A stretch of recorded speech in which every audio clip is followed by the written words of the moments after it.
பாத்தீங்கன்னா ஒரே ஒரு மாவு, ஒரே ஒரு எல்லா பொருள் ஒரே மாவு கலவையில ஒரு 3 விதமா ஒரு பவுடர் ரெடி பண்ணிருக்கேன். இது வந்து பாத்தீங்கன்னா அண்ணா அங்கேக்கனே தேவை அடுத்த போட்டு நிறைய, ஏன்னா இதுல போட்டு தெரியாது, புரியாது யாருக்குமே. நான் அந்த செய்முறை இருக்கு இல்லையா,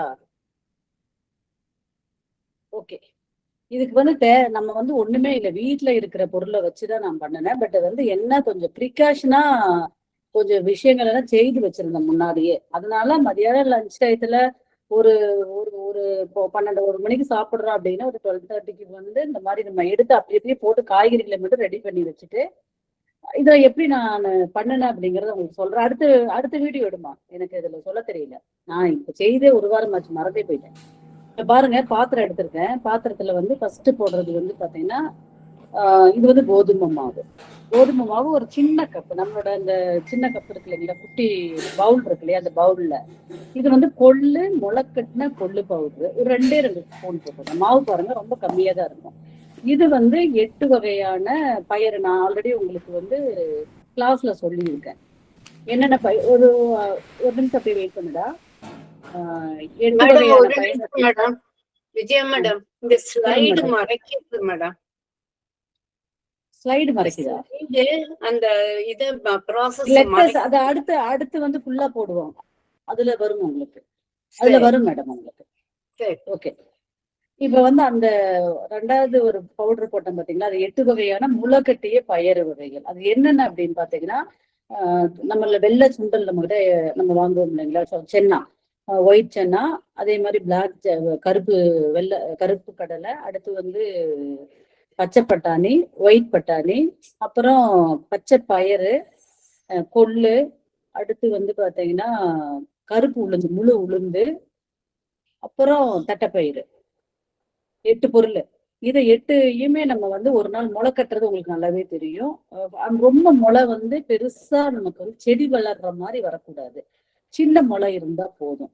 நம்ம வந்து ஊற வச்சு அதை வந்து நீங்க துணியில கட்டினா ரொம்ப நல்லா இருக்கு. காட்டன் கிளாத்ல கட்டி வச்சுட்டு அடுத்த நாள் காலையில வெயில்ல, நல்ல வெயில், இப்ப இந்த சீசன் ரொம்ப அருமையான சீசன். இந்த மாதிரி சமயத்துல காலையில நம்ம போட்டு நம்ம காய வச்சுட்டு உலர்த்திட்டோம்னா ஈவினிங் வந்து நல்லா அப்படியே ஒரு கடுகடுன்னு இருக்கும். நிறைய உங்களுக்கு குவான்டிட்டி அதிகமாக இருந்தால் நீங்க வந்து மில்லுல போய் பொடிக்கலாம்.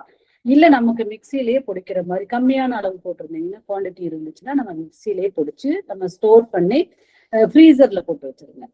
நமக்கு எப்படியுமே வந்து, ஏன்னா கீழே வச்சோம்னா அதுல உயிர்த்தன்மை இருக்கிறதுனால சீக்கிரமா அது கெட்டு போயிடும். அதனால நீங்க வந்து ஃப்ரீசர்ல மேல போட்டு வச்சிருங்க. வச்சுட்டு நம்ம வேணுங்கும்போது ஒரு 2 ஸ்பூன் கொஞ்சம் முன்னாடியே எடுத்து உள்ளுக்கு வச்சுட்டு வெளியே வச்சுட்டு நம்ம செய்யறதுக்கு ஒரு 1/2 hour பிஃபோர் வெளியே எடுத்து வச்சா போதும். 2 ஸ்பூன் போட்டா போதும். ஏன்னா வந்து அதுல வந்து ஃபுல்லா புரோட்டீன், நிறைய விட்டமின், மினரல் ஃபுல்லாவே இருக்கு. அதனால வந்து நீங்க வந்து அது ஒரு 2 ஸ்பூன் தான் அந்த முளைக்கட்டின பயறு. அடுத்து வந்து பாத்தீங்கன்னா ராகி அடுத்து போடுறா. ராகியை வந்து அதே மாதிரி நமக்கு டைம் கிடைக்கும் போது ராகி அதே மாதிரி முளை கட்டி அதை காய வச்சு அதையும் பொடிச்சு அந்த பவுடர் தான் வந்து மொத்தமே பவுடர். மீறி போன ஒரு கப்பு, சின்ன கப்பு, ஒரு பவுல், சின்ன பவுல்ல கோதுமை மாவு, இதெல்லாம் 2 ஸ்பூன் போடும்போது 1.5 பவுல் தான் மாவு. இந்த மாவை வந்து நான் வந்து அதுல போட்டிருக்கேன். அது இல்லாம நான் ஆல்ரெடி வந்து குதிரைவாளியும் பாசி பருப்பும் போட்டு ஒரு பொடி பண்ணி வச்சிருக்கேன், அதுல ஒரு ஸ்பூன் போட்டிருக்கேன். இவ்வளவுதான் மொத்தமே மாவு ஐட்டம். அடுத்துடுமா மேம், இதுலயேதான் வீடியோ வித் ஸ்லைடா போட்டிருக்காங்க மேம். அடுத்தது நெக்ஸ்ட் டிஷ் தான் மேம் வருது, சிறுகீரை கொத்தமல்லி இலை. ஆமா, அவ்வளவுதான். அதுதான் இது வந்து மாவுடாகனா. அடுத்து வர்றது வந்து பாத்தீங்கன்னா அதுல போட்ட காய்கறிகளை போட்டிருக்கேன்.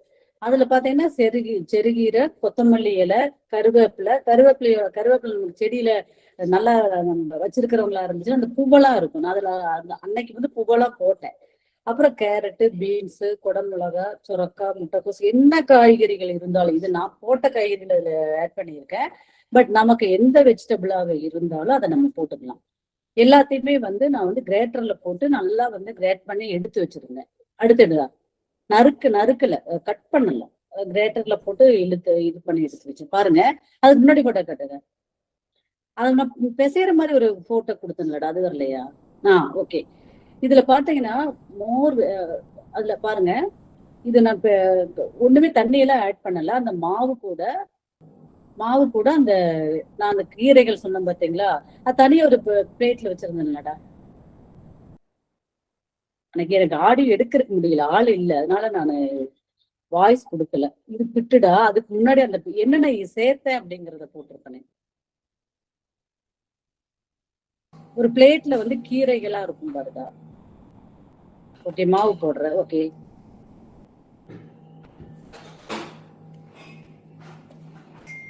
ஓகே, அதெல்லாம் இல்லடா, இதுதான் சொல்லிட்டேன் நானு. ஓகே. கீரை பாத்தீங்களா, இதுல வந்து ஃபுல்லாவே வந்து நம்ம பெருகீரை, மல்லி, கொத்தமல்லி, புதினா ஒரு ரெண்டு 3 மின்ட் லீஃப் தான் போட்டிருக்கேன். ஒரு பிளேட் அப்படியே வந்து அந்த கீரையை நான் போட்டிருக்கேன். அடுத்து வந்து பாத்தீங்கன்னா இதுலதான் வந்து அந்த வெஜிடபிள்ஸ், கேரட்டு பிளஸ் வந்து சுரக்காய், அதனால அந்த கலர் வந்து அது சேஞ்ச் ஆயிடுச்சு. நம்ம வந்து துருவும் போது அந்த கலர் சேஞ்ச் ஆயிடுச்சு. இப்ப இந்த வெஜிடபிள் போட்டிருக்கேன். ஆனியன் எல்லாம் போட்டு அதை தான் மிக்ஸ் பண்ணி நான் என்ன பண்ணேன், தண்ணியே மிக்ஸ் பண்ணல, தண்ணியே ஒரு டிராப் கூட ஊத்தாம இதை பிசைஞ்சு எடுத்துட்டு ஃபர்ஸ்ட் வந்து அதை நான் என்ன பண்ணேன், ஃபர்ஸ்ட் நமக்கு பிட்டு மாவு வந்து கொஞ்சம் உதிரியா இருந்துச்சு. உடனே என்ன பண்ண, பிட்டு நம்ம வைக்கிறோம் இல்லையா, கொலா புட்டு வைக்கிறோம் இல்லையா, அதுல நான் வச்சேன். அந்த கொலா புட்டை கட்டுப்போம். பாருங்களேன், தேங்காய் மட்டும் போட்டு கொலா புட்டு பண்ணா ரொம்ப சாஃப்டாவும் இருந்துச்சு. ரெண்டாவது வந்து நமக்கு அந்த கோதுமை மாவு, இது மாவு மிக்ஸ் பண்ண அந்த பயறு ஸ்மெல்ல எதுவுமே இல்லை, ரொம்ப நல்லா இருந்துச்சு. தேங்காய் மட்டும் தான் போட்டேன், கொஞ்சம் போட்டு இதை செய்த ரொம்ப அருமையா இருந்துச்சு. அடுத்துடுறா, அதே கலவுல கொஞ்சம் தண்ணி மிக்ஸ் பண்ணி அதை வந்து கொலக்கட்டை மாதிரி பிடிச்சேன். கொஞ்சம் லைட்டா அப்படியே வந்து ஸ்ப்ரிங்கிள் பண்ணிட்டு அதை நல்லா கொஞ்சம் கையில பிசைஞ்சு நான் கொலக்கட்டை மாதிரி பண்ணி வச்சேன். அதை காட்டுமா பாருங்க.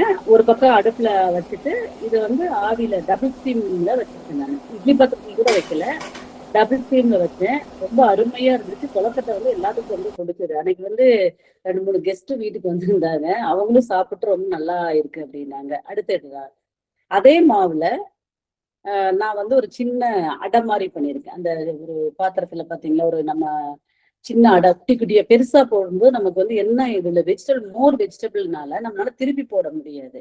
பெரிய தோசைக்கல்ல வச்சு சின்ன சின்ன அடையா போடுறதுக்கு பதில் இந்த அடத்தவா ஒண்ணு இருக்கு, ஏன்னா பிடிக்கிற மாதிரி. அதுல வந்து சின்ன சின்னதா குட்டியா ஒரு ஸ்பூன் மாவு எடுத்து நம்ம வந்து அடை மாதிரி தட்டி அடையும் பண்ண ரொம்ப அருமையா இருந்துச்சு. ரொம்ப ஹெல்த்தியும் கூட. இதுல வந்து பாத்தீங்கன்னா ஒரு அடை, 2 கொலக்கட்டை, ஒரு ஸ்பூனு பிட்டுதான் சாப்பிட முடிஞ்சது. இதுக்கு கிட்டத்தட்ட வந்து ஒரு 4-5 பேர் சாப்பிட்டோம் நாங்க இந்த ஃபுட்டு. அதுக்கு நம்ம வந்து வெஜிடபிள் நம்ம குழம்பு மாதிரி எதுனாலும் வச்சுக்கலாம். பட் அது இல்லாம இருந்தாலுமே நல்லாதான் இருந்துச்சு. இது வந்து ரொம்ப ஈஸியா செய்யற ஒரு விஷயம். நம்ம வந்து அந்த டயத்துல நமக்கு வந்து ஒண்ணுமே இல்லை, பயிறு நான் முளைக்கட்டல, இல்ல ராகி மாவு என்கிட்ட இல்ல, இருக்கிறத வச்சு உங்ககிட்ட என்ன மாவு இருக்கோ அதை வச்சு நான் மாவு எடுக்கிறது மட்டும் கொஞ்சம் கணக்கா எடுத்துக்கோங்க. மாவு கம்மியாகும், வெஜிடபிளோட குவான்டிட்டி நான் பாத்தீங்கன்னா நான் அதுல காமிச்சிருப்பேன், 2 பிளேட் எடுத்திருக்கேன் மொத்தம். இது வெஜிடபிளும் கீரையும் சேர்த்து அவ்வளவு எடுத்துக்க. மாவு பாத்தீங்கன்னா 1.5 கப்பு தான் வந்திருக்கும் மொத்தமே. சின்ன பவுல், அது வந்து நமக்கு அந்த சரவணபவன்ல எல்லாம் வந்து கொடுப்பாங்க தெரியல, ஒரு சின்ன பவுல், அந்த பவுல்ல தான் நான் மாவு எடுத்தேன். அதனால நமக்கு வந்து கொலக்கட்டை பண்றதுக்கு நல்லா இருக்கு, பிட்டு பண்றதுக்கும் நல்லா இருக்கு. தோசை மட்டும் நம்ம பெருசா சீக்கிரமா வேலையை முடிக்கணும் அப்படின்ட்டு தோசை பண்ற மாதிரி இருந்தா நமக்கு திருப்பி போடுங்க, இல்ல பிச்சு வந்துடும், ஏன்னா நிறைய வெஜிடபிள் இருக்கிறதுனால. அதனால இந்த மாதிரி நீங்க பண்ணலாம். இல்ல சின்னதாவே ஒரு ஸ்பூன் எடுத்து குட்டி குட்டியா குழந்தைகளுக்கு நம்ம செய்து கொடுக்குற மாதிரி அந்த குட்டி குட்டி அடையா செய்து நம்ம கொடுக்கலாம். இதுக்கு நமக்கு இது நம்ம போய் கடையில போய் வாங்கணும் அப்படிங்கறதெல்லாம் எதுவுமே இல்லை. என்னென்ன காய், பொரியலுக்கு ஒரு காய் எடுக்கிறீங்களா, அந்த பொரியல் காயில இருந்து ஒரு பீஸ் பீக்கங்காய் எடுக்கலாம், ஒரு சுரக்காய் எடுக்கலாம், ஆனியன் எடுத்துக்கலாம், தக்காளி போடலாம். அடுத்து வந்து பாத்தீங்கன்னா வேற என்ன, முள்ளங்கி எல்லாத்துலயும் சேர்த்துக்கோங்க. ரொம்ப அருமையா முள்ளங்கி வந்து அவ்வளோ அருமையான, இதை நம்ம தான் முள்ளங்கி ஸ்மெல் அடிக்குது, இதை சாப்பிட்டோம்னா நமக்கு சிலவங்க பிடிக்காது, அந்த ஸ்மெல்லுக்கு வெளியே பிடிக்காதுன்னு ஒதுக்கி வச்சிருவீங்க. அப்படி பண்ணாதீங்க. அந்த முள்ளங்கி வாங்கும் போது இலையோட வாங்கி, நம்ம நிறைய இலையெல்லாம் கட் பண்ணி போட்டுருக்கோம், இலையும் யூஸ் பண்ணலாம், இலையுமே கட் பண்ணி குட்டி குட்டியா கட் பண்ணி நம்ம அந்த அடையில சேர்க்கலாம். இல்ல எனக்கு வந்து அடையில அந்த ஃபிளேவர் வந்துரும், அந்த ஸ்மெல் வந்துரும் அப்படின்னு நினைக்கிறவங்க அதை நம்ம சூப்பு, நான் ஆல்ரெடி உங்களுக்கு சொல்லியிருக்கேன், முள்ளங்கி இலையில சூப்பும் பண்ணிக்கலாம். முள்ளங்கி மட்டும் டெய்லி டெய்லி நீங்க சுகர் பேஷண்டா இருக்கட்டும் மற்றவங்க எந்த ஃபுட்ல போட்டா தெரியாது. முள்ளங்கி சாப்பிட்றதுக்கு எனக்கு குழம்பாதான் சாப்பிடுவேன், எனக்கு அந்த ஸ்மெல்லு வரும் அப்படிங்கிறவங்க வந்து என்ன பண்ணலாம் அப்படின்னா, நல்லா துருவிட்டு சாறு புழிஞ்சிட்டு தண்ணியை புழிஞ்சு அதை குடிச்சிருங்க. தனியா இப்ப சுகர் உள்ளவங்க எல்லாம் அந்த நல்லா துருவினீங்கன்னா நான் அதுல கொஞ்சம் தண்ணி கிடைக்கும், நல்லா புளியணும். புளிஞ்சு அந்த தண்ணியை குடிச்சிட்டு அதை வந்து நீங்க பொரியல் மாதிரி பண்ணி பாருங்க, கேபேஜ் பொரியல் மாதிரி இருக்கும். ட்ரை பண்ணி பாருங்க.